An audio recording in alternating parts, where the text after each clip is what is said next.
बोलना चाहता है तो ठीक है। मेरा पहला सवाल है कि बागेश्वर धाम का पंडित धीरेन्द्र शास्त्री ने भोरे में 5 दिवसीय कार्यक्रम किया था जिसमें हिंदू राष्ट्र की घोषणा की, और आप भी पहला गोपालगंज जिला में आम सभा करने जा रहे हैं, उसी स्थान को क्यों चुने?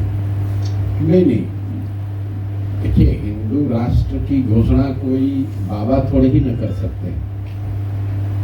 हिंदू राष्ट्र, हम लोग का जो राष्ट्र है वो तो जो इसके फाउंडिंग फादर्स हैं उन्होंने एक व्यवस्था बनाई है, उसके देश को चलाने के लिए एक संविधान बनाया है, और हम लोग का सेकुलर देश है, वैसे ही रहेगा। हम यहाँ से खड़े होकर कुछ भी बोल दें, आप कुछ भी बोल दें, हर आप लोकतंत्र है, सबको अपना बोलने की सबको आज़ादी है, लेकिन देश को कोई बाबा नहीं चलाते हैं। देश को देश के जनप्रतिनिधि चुने हुए सांसद चलाते हैं, और संसद में तो अभी भी जो हम लोग की जानकारी है, देश सेकुलर देश है, और उसको चलाने के लिए एक व्यवस्था बनी हुई है जिसके लिए जिसको हम लोग संविधान कहते हैं, और संविधान की प्रस्तावना में और संविधान की भावना में देश को सेकुलर देश ही, सर्वधर्म सम्मान वाली बात ही है। बाकी कोई बाबा आकर क्या कहता है उसका कोई बहुत महत्व नहीं है। में ही पहला सभा नहीं, भोरे में क्यों की है इसका कोई, जिला के लोगों ने जहाँ पर कहा वहीं तो कर रहे हैं। ये कोई उसके पीछे कोई स्ट्रेटेजिक सोच नहीं है कि भोरे में क्यों कर रहे हैं और बैकुंठपुर में क्यों नहीं कर रहे हैं, या कुचाईकोट में क्यों नहीं कर रहे हैं, हथुआ में क्यों नहीं कर रहे हैं। पहले जब पैदल यहाँ चले हैं तो पूरा गोपालगंज ही चले हैं। अब जब वापस आए हैं लोगों ने कहा भैया भोरे में किया जाए, तो भोरे में कर रहे हैं। गोपालगंज के एमएलसी हैं राजीव कुमार, वह जो है भाषण दे रहे थे तो उसमें बोले कि हमने जो चुनाव जीता है 18 करोड़ रुपए की लागत आई। इस पर आप क्या बोलेंगे? अब कुछ नहीं बोलेंगे, इतना ही बोलेंगे। उन्होंने व्यक्तिगत तौर पर क्या कहा उस पर तो कुछ नहीं बोलेंगे, लेकिन ये दिखाता है कि बिहार की राजनीति में पैसे का जो प्रभाव है वो किस कदर पिछले 5-10 सालों में बढ़ा है। बिहार में बाकी बहुत कमियां हैं, लेकिन ये एक चीज जो है ये थोड़ा हम लोग इससे बचे हुए थे। मेरा अपना मानना है कि दक्षिण के राज्य जो बहुत तरक्की कर रहे हैं बिहार के मुकाबले, वहाँ पर राजनीति में पैसे का बोलबाला बहुत ज़्यादा है, बिहार, यूपी, मध्य प्रदेश, बंगाल के मुकाबले। लेकिन पिछले 2 साल से जब मैं बिहार में घूम रहा हूँ तो मुझे ये देखने को मिल रहा है कि अब बिहार में भी धीरे धीरे जाति के साथ साथ धर्म के धार्मिक उन्माद और पैसे का भी प्रभाव शुरू हो गया है। और इसकी शुरुआत मुझे लग रहा है कि निचले स्तर से हुई है। विधायक और सांसद के मुकाबले जो मुखिया का चुनाव है, जो नीचे स्तर के प्रमुख के जो चुनाव हो रहे हैं, जो जिला पार्षद के चुनाव हो रहे हैं, उसमें पैसे का प्रभाव बहुत तेजी से बढ़ा है।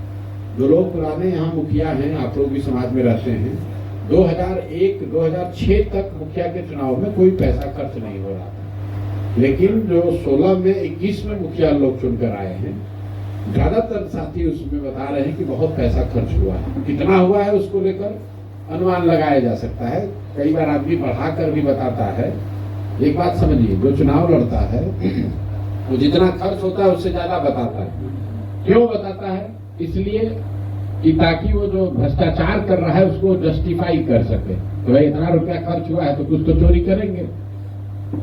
और जो ये डायरेक्ट इलेक्शन नहीं है, जैसे प्रमुख का चुनाव है, जिला परिषद के चेयरमैन का चुनाव है, या जो जनप्रतिनिधियों के एमएलसी का चुनाव है, तो स्वाभाविक तौर पर जब मुखिया या उनको चुनने वाले लोग बहुत खर्चा करके आएंगे तो वोट देते समय उसकी कीमत भी लगाएंगे। उसमें भी आप देख रहे हैं कि ये पिछले 10 साल की ये घटना, 10 साल पहले यहाँ एमएलसी के चुनाव में करोड़ खर्च करना बहुत बड़ी बात है।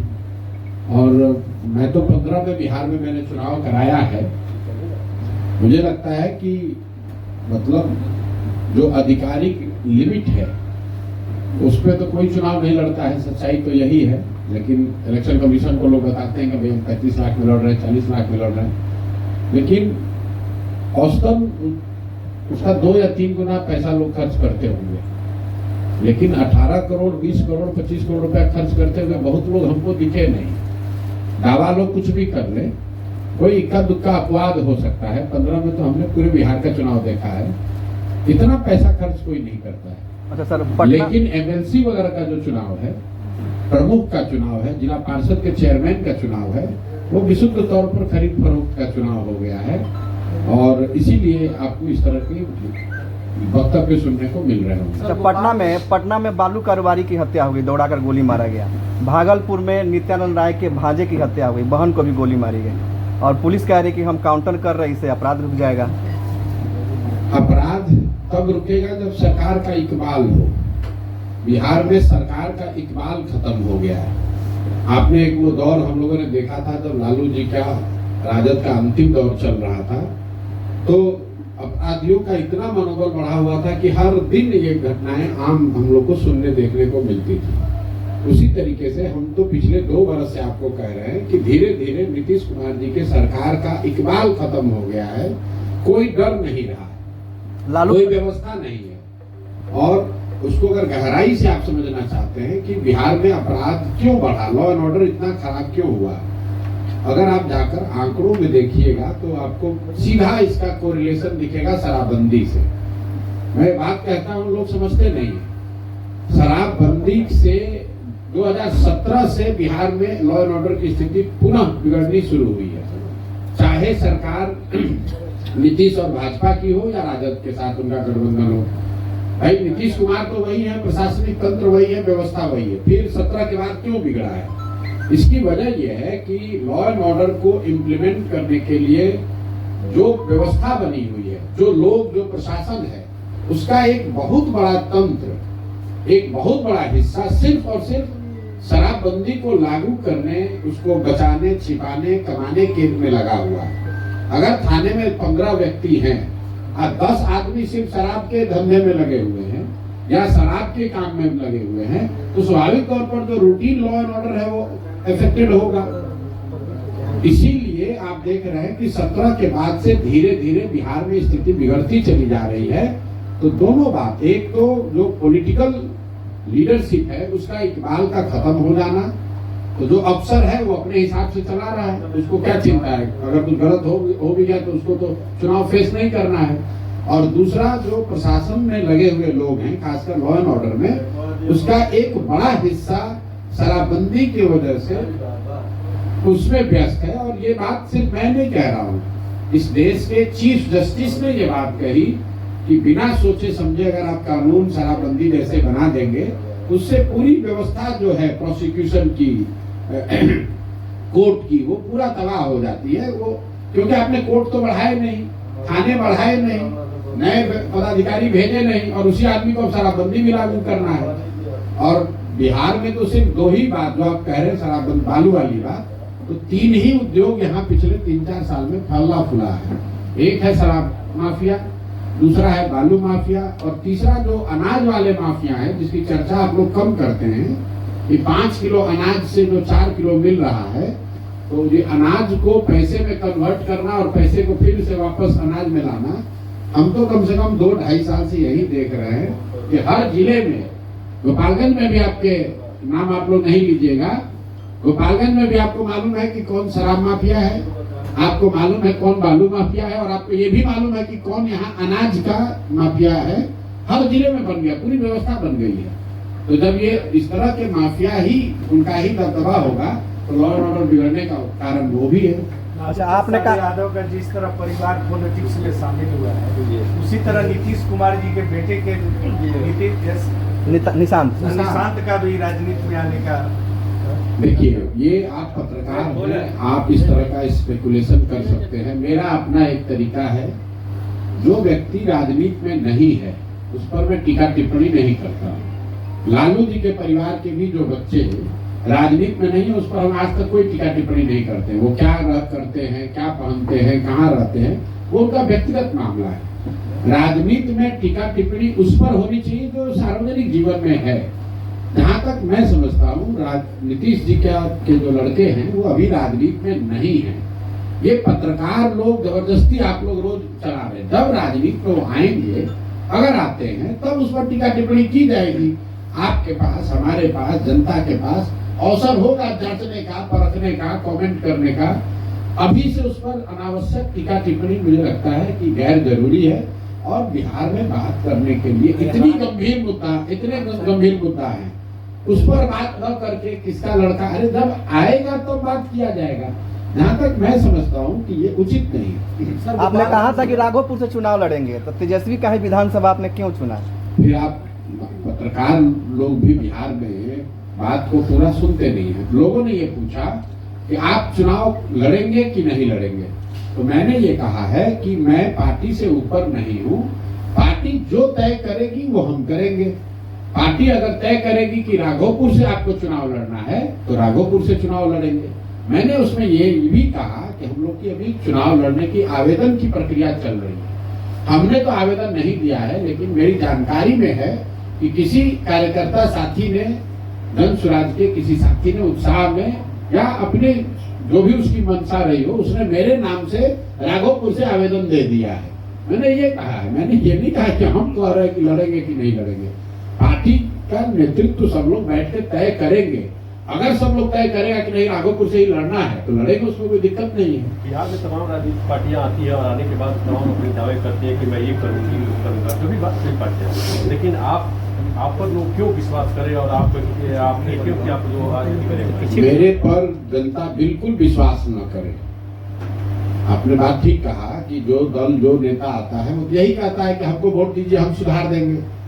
आप पत्रकार हैं, जाकर देख लीजिए 2.5 बरस में अगर मैंने ये कहा हो कहीं पर भी कि प्रशांत किशोर पर भरोसा करने से, प्रशांत किशोर को वोट देने से आपका जीवन सुधरेगा, हम तो हम इसका उल्टा बात बता रहे हैं कि भाई आपका जीवन तब सुधरेगा जब आप इसको सुधारना चाहेंगे, आप सही लोगों को वोट देंगे। प्रशांत किशोर को या धनसुराज को भी अगर आप जिता कर ले आएंगे, अगर धनसुराज को भी जिता कर ले आएंगे और धनसुराज के लोग जनता के प्रति उत्तरदायी न हो, अगर हम लोग में ये डर न हो कि हम काम नहीं करेंगे तो जनता हटा देगी, तो हम लोग भी काम नहीं करेंगे।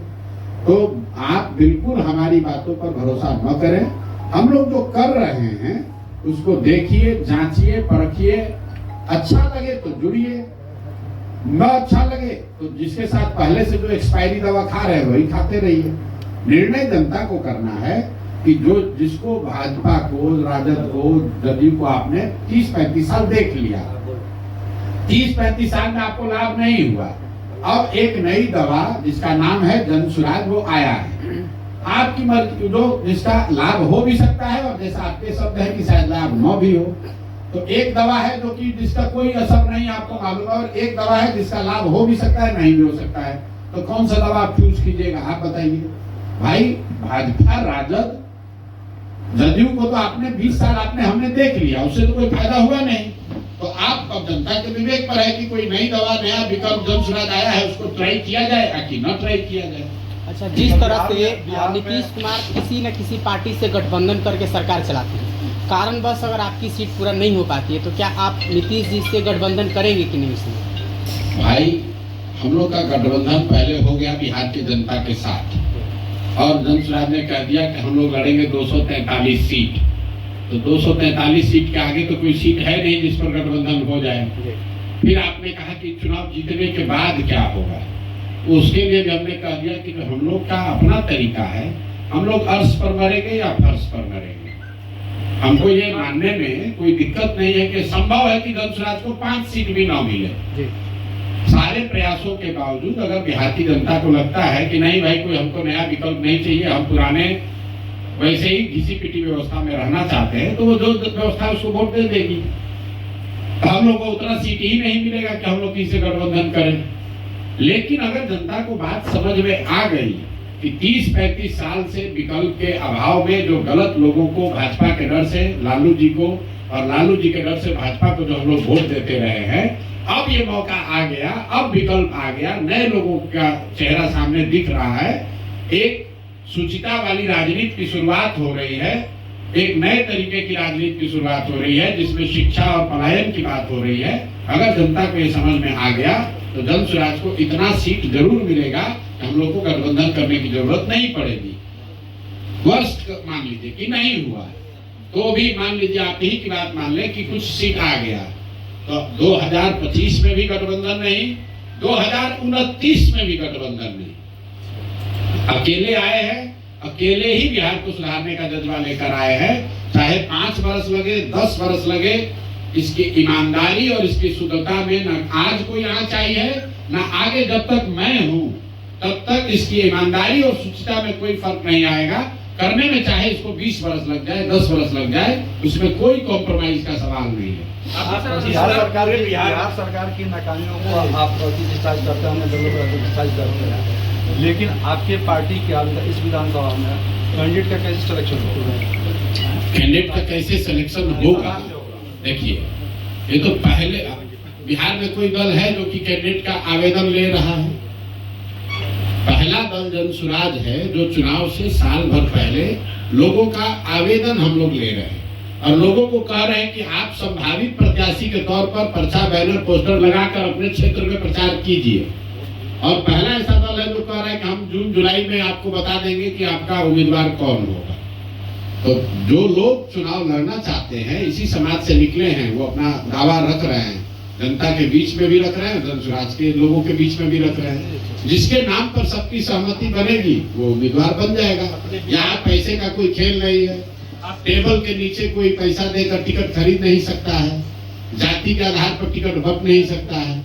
जिसको भी क्षेत्र की जनता, हमने पहले कहा है, जनसुराज का स्लोगन है सही लोग, मजबूत लोग नहीं, बालू माफिया नहीं, शराब माफिया नहीं। हमको मजबूत आदमी नहीं चाहिए, हमको सही आदमी चाहिए। जिसको क्षेत्र की जनता सही समझे उसको हम लोग उम्मीदवार बनाएंगे। उसके बाद आप वोट नहीं दीजिएगा तो आप भुगतिएगा और आप फिर रोइएगा कि आपने नहीं दिया। भाई बिहार के लोग, हमारी जो समझ है, 2 बरस से तो यही कह रहे हैं कि भैया हम लोग के पास विकल्प नहीं था, आप बढ़िया आदमी आ गए हैं, आप अच्छे लोगों को टिकट दीजिए, आप विकल्प दीजिए, हम लोग आपके साथ खड़े हैं। कम से कम जनता ने कहा हमसे यही है, तो हमसे जनता ने कहा है तो हमको एक बार तो जनता को मौका, सही आदमी को टिकट देके देना है। अगर जनता नहीं देगी वोट तो फिर उनसे जाकर पूछेंगे, भाई तुम तो कहे थे कि सही आदमी को वोट दोगे, और नहीं दोगे तो फिर जो दुर्गति में जी रहे हो इसी में आगे जीना पड़ेगा। आपने बिहार के हर जिला के इस विधानसभा में आप चुनाव लड़ने जा रहे हैं, तो आप इस विधानसभा का आपका ये जीत का की फैक्टर क्या रहेगा? जीतने का की फैक्टर क्या रहेगा? जीतने का की फैक्टर जो है बिहार में वो ये है कि यहाँ 2/3 से ज्यादा जनता, चाहे वो राजद समर्थक हो, भाजपा समर्थक हो, जदयू समर्थक हो, कांग्रेसी हो, कहीं ना कहीं उन लोगों ने ये मान लिया है कि हमें बदलाव चाहिए। बिहार में आप लोग भी पत्रकार हैं, बदलाव होना चाहिए, कुछ नया होना चाहिए, इसको लेकर तो हर जगह सहमति है। अब वो जनसुराज होना चाहिए कि नहीं होना चाहिए, इस पर बहस हो सकती है। लेकिन बिहार में 35 साल से लालू, नीतीश, भाजपा की जो सरकार चल रही है, इससे अलग कुछ होना चाहिए। जहां शिक्षा और पलायन की बात होनी चाहिए, बिहार में भी तरक्की होनी चाहिए, भ्रष्टाचार रुकना चाहिए। इसको लेकर तो पूरे बिहार में एक तरह से एक मत है लोग। तो की फैक्टर यही है कि लोगों की राजनीतिक बंधुआ मजदूरी, विकल्प के अभाव में गलत लोगों को वोट देने की जो परिपाटी बन गई है, मजबूरी बन गई है, उससे निकलने का जनसुराज रास्ता दे रहा है। और मेरा विश्वास है कि जनता को ये बात समझ में आएगी। आप उम्मीदवारों की घोषणा होने दीजिए, आपको एक तरफा जनसुराज के लोग ही हर जगह दिखेंगे। आपकी सरकार बनती है तो शराबबंदी खत्म कर देंगे? बिल्कुल 1 घंटा के अंदर कर देंगे। इसमें कोई इफ बट किंतु परंतु नहीं है, कोई वोट का इसमें राजनीति नहीं है, शराबबंदी का जारी रखने का कोई आधार नहीं है। पहली बात की शराबबंदी बिहार में लागू है ही नहीं। आप जितने पत्रकार बंधु हैं, आप बताइए कि शराबबंदी आपके जिले में लागू है? घर घर में शराब बिक रहा है, तो किस शराबबंदी की बात कर रहे हैं? आप उस शराबबंदी का सवाल पूछ रहे हैं कि क्या शराब का होम डिलीवरी आप रुकवा दीजिएगा? तो हम आपको कह रहे हैं हाँ, शराब की होम डिलीवरी रुकवा देंगे, उसके जगह कुछ रेगुलेटेड दुकान खुल जाए, दुकान से शराब बिके, जिसको लेना है वो ले, पैसा दे, टैक्स भरे। क्योंकि ये जो दुकान बंद, शराबबंदी के नाम पर दुकान बंद हो गई और होम डिलीवरी चालू हो गया, इससे घर घर शराब बिक रही है, बच्चों का जीवन खराब हो रहा है। और बिहार सरकार का गरीब जनता का 15 से 20 हजार करोड़ रुपए का सालाना नुकसान हो रहा है। ये पैसा जा कहाँ रहा है? ये पैसा जा रहा है यहाँ के भ्रष्ट नेताओं के पास, ये जा रहा है यहाँ के भ्रष्ट शराब माफिया के पास। तो आप बताइए कि 15-20 हजार करोड़ रुपया जो बिहार की जनता का है वो पैसा शराब के माफिया के पास जाए, ये कौन सा नियम होना चाहिए। और जिन महिलाओं के नाम पर इसको लागू किया गया है, सबसे ज्यादा प्रताड़ित तो महिलाएं हैं। 1.25 लाख से ज्यादा लोग, आप अपना आंकड़ा जाकर देख लीजिए, 1.25 लाख से ज्यादा लोग आज भी शराबबंदी कानून के तहत जेल में हैं।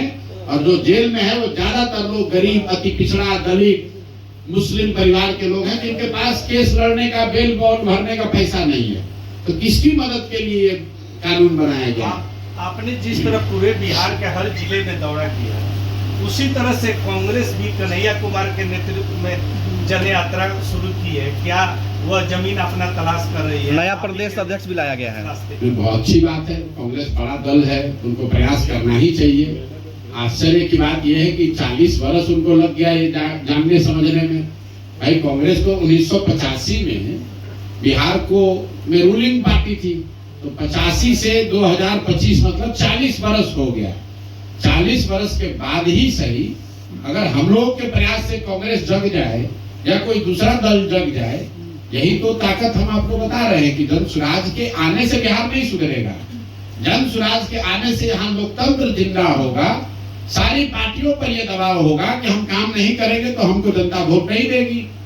तो कांग्रेस भी सजग होगी, राजद भी सजग होगा। राजद भी मुसलमानों को जो बंधुआ मजदूर समझता है वो नहीं समझेगा। नीतीश भाजपा भी हिंदू समाज के जिन लोगों को अपना बंधुआ मजदूर समझते हैं कि लालू के डर से हम ही को वोट देगा, वो लोग भी डरेंगे। तो ओवरऑल बिहार का फायदा होगा। जन स्वराज करे ना करे, जन स्वराज के इस प्रयास से बिहार के लोगों का, बिहार की व्यवस्था का सुधार होना ही होना है। क्योंकि सब राजनीतिक दल जब कंपटीशन होगा तो सारे राजनीतिक दल सजग होंगे, सब लोग प्रयास करेंगे, सबके कार्यकर्ता जमीन पर उतरेंगे।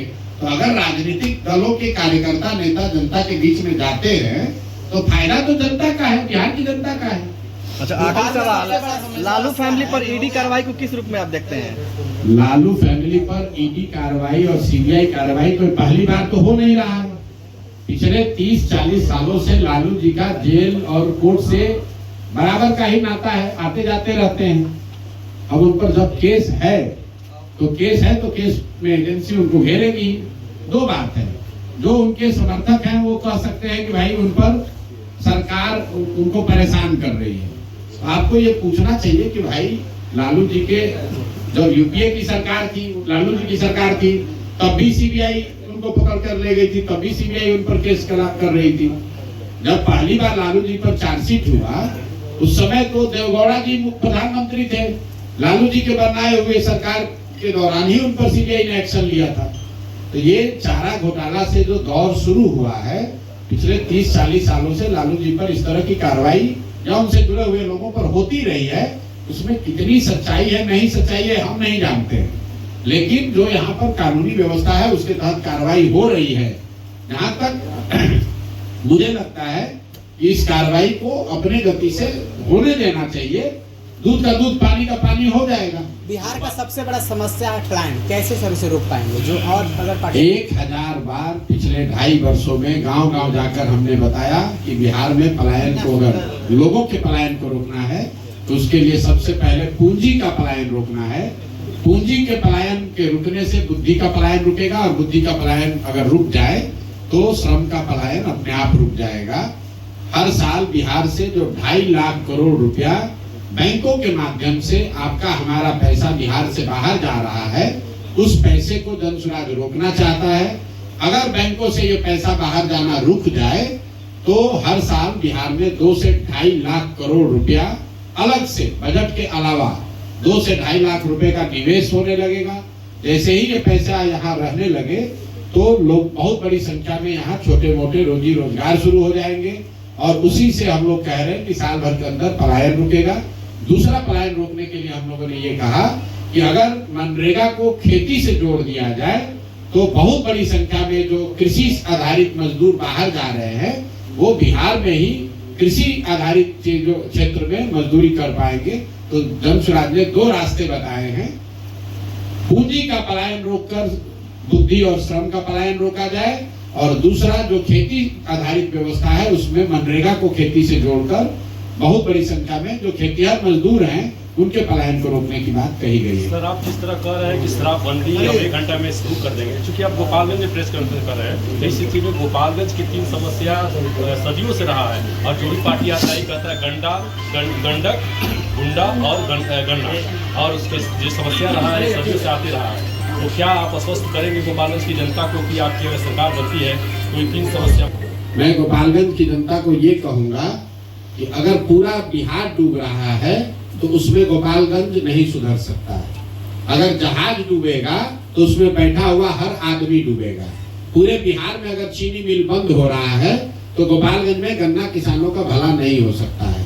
अगर पूरे बिहार में बाढ़ और नदियों के कटाव की समस्या है तो यहाँ पर गंडक की समस्या से निजात नहीं दिलाया जा सकता है। अगर पूरे बिहार में गुंडागर्दी और लॉ एंड ऑर्डर खराब है तो गोपालगंज को आप स्विट्जरलैंड नहीं बना सकते हैं। तो जन स्वराज की ये सोच नहीं है कि हम आए गोपालगंज में तो कह दिया भैया हम यहाँ गन्ना का ठीक कर देंगे। जो बात हम लोग बता रहे हैं कि जब तक बिहार की स्थिति नहीं सुधरेगी तब तक गोपालगंज की भी स्थिति नहीं सुधरेगी, सिवान की भी नहीं सुधरेगी, चंपारण की भी नहीं सुधरेगी। ऐसा तो है नहीं कि सिवान बहुत अच्छा चल रहा है और गोपालगंज खराब है।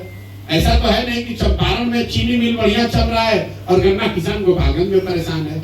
लेकिन इसके साथ साथ जब हम लोगों ने पदयात्रा की है तो ये भी कहा कि एक बिहार को सुधारने का मैप है, साथ साथ गोपालगंज नहीं, गोपालगंज के 200 से ज्यादा अलग अलग प्रखंडों का योजना बनाकर जारी करने की बात कही है। आप पूरे गोपालगंज की बात कर रहे हैं, यहाँ पर अंतर्राज्यीय बस अड्डा बनना चाहिए, इसकी भी बात करनी है। और जो गंडक के कटाव का मामला है, बाढ़ का मामला है, उसकी भी बात करनी है। आप जल जमाव की जो यहाँ समस्या है उसकी बात आप नहीं कर रहे हैं। गोपालगंज में आधा अगर पंचायत बाढ़ से प्रभावित है तो करीब करीब आधा पंचायत में जल जमाव की भी तो समस्या है। ऐसा तो नहीं है कि यहाँ 2 चीनी मिल जो चल रहा है वहां पर भी जो उस गन्ने के तौल में जो चोरी हो रही है उसका तो आप सवाल नहीं उठा रहे। जो यूपी के मुकाबले यहाँ कम पैसा गन्ने को मिल रहा है, गन्ने के उत्पादकों को मिल रहा है, उसकी बात आप नहीं कर रहे हैं। जो गन्ने की 3 क्वालिटी है और वो 3 क्वालिटी में कैसे मिल मालिक जबरदस्ती आपको वो गन्ना उपजाने पर मजबूर कर रहे हैं जिसमें कीड़ा ज्यादा लग रहा है। हम तो गांव-गांव जाके समस्याओं को हमने देखा है, हमको पत्रकार वार्ता में आके जानने की जरूरत नहीं है। हर पंचायत का ये समस्या बताया गया है। मुझे लगता है कि गन्ने का जो ये किस्म है, जो 3 जो श्रेणी है, वो तो सबसे बड़ी समस्या किसानों ने मुझे वो बताया कि जो किसान यहाँ गन्ना उपजाता था उसको हटाकर मिल वाले तो आ रहे हैं कि तुम हमारा वाला उपजाओ, ग्रेड ए वाला, और उस ग्रेड ए में इतना ज्यादा कीड़ा लग रहा है कि उस बेचारा ऐसे ही नुकसान हो रहा है। वही हाल है जो यहाँ पर सबसे बड़ी चोरी तो यहाँ पर तौल में है, गन्ना के तौल में जो चोरी है वो माफिया की तो बात ही नहीं कर रहे हैं आप लोग। तो जब तक पूरी व्यवस्था नहीं सुधरेगी तो सिर्फ गन्ना गंडक गुन्नई की बात करने से नहीं होगा। ये तो बात 40 साल से चल रही है। मैं आपको ये कहना चाह रहा हूँ कि बिहार की व्यवस्था सुधरेगी तो गोपालगंज भी सुधरेगा। और जहाँ तक जन स्वराज की समझ की बात है तो 2 साल हमने यही तो लगाया है कि गांव-गांव जाकर समझे कि गोपालगंज के गांव में, बेतिया के गांव में, सुपौल के गांव में क्या समस्या है, ताकि जब व्यवस्था को सुधारने का अवसर मिले तो निचले स्तर पर जो जानकारी इकट्ठा की गई है उसको देखकर कोई न कोई रास्ता निकाला जाए। आखिरी सवाल है सर कि 29 मार्च को अमित शाह भी आ रहे हैं बिहार में, कई बड़ी पार्टी कब आ रहे हैं? 29 मार्च को। तो क्या लग रहा है कि विधानसभा चुनाव वो निर्धारित समय पे हो जाएगी या पहले हो जाएगी? भाई आपने अभी आपको एक कार्यक्रम पता चला कि अमित शाह आ रहे हैं 29 मार्च को। हम आपको बिना उनके कार्यक्रम के जाने हुए बता देते हैं कि अगले 6 महीना में प्रधानमंत्री और अमित शाह को पूरे देश में सबसे ज्यादा प्यार बिहार से ही हो जाएगा। सारी योजनाओं की घोषणा बिहार से ही होगी। बजट अब बिहार के लिए ही बनेगा। किसान निधि का बटन जो प्रधानमंत्री को दबाना है वो भी आके बिहार से दबाएंगे। और नवंबर के बाद फिर अगले चुनाव तक भूल जाएंगे। तो इसमें नई बात क्या है? अमित शाह बिहार के बारे में कितना सूचित है, कितना जानकारी है। जब वो आएंगे तो आप लोग पत्रकार वार्ता कीजिएगा, हमसे तो आप सवाल पूछ रहे हैं। अमित शाह से पूछिएगा गोपालगंज आ रहे हैं कि कहाँ आ रहे हैं? पटना आ रहे हैं। पटना आ रहे हैं। चलिए पटना आ रहे हैं तो पटना के पत्रकारों को पूछिएगा कि कितना बिहार में जिला है यही बताइए, कई गो जिला है ये बताइए। बिहार में अभी बीपीएससी के बच्चों पर लाठी चली तो अमित शाह कहाँ थे? गुजरात में अगर किसी बच्चे पर लाठी चल जाए तो प्रधानमंत्री और गृह मंत्री वहां तुरंत पहुंच जाएंगे। गुजरात में एक दिन बाढ़ आता है, पूरा केंद्र सरकार वहां जाकर बैठती है। बिहार में हर साल बाढ़ आता है, कोई सुध लेने नहीं आता है। आपने अमित शाह मोदी का कोई बयान सुना? आप यहाँ चीनी मिल पर कुछ बोले? यहाँ के बिहार के लोग जो जाकर गुजरात में मजदूरी कर रहे हैं उस पर बोले जरा अमित शाह। अमित शाह जी से इतना मैं आग्रह करूंगा कि जो गुजरात में बिहार के लड़के गए हैं मजदूरी करने, जितना मजदूरी गुजरात के लोगों को मिल रहा है उतना ही मजदूरी खाली आप बिहार के लड़कों को दिलवा दीजिए। फैक्ट्री तो आपके जीवन भर लगा नहीं, आप लोगों से 12 साल हो गए। जितनी मजदूरी गुजरात के बच्चों को मिल रही है गुजरात के फैक्ट्रियों में, उतनी ही मजदूरी आप खाली बिहार के बच्चों को दिलवा दीजिए उन्हीं फैक्ट्री में।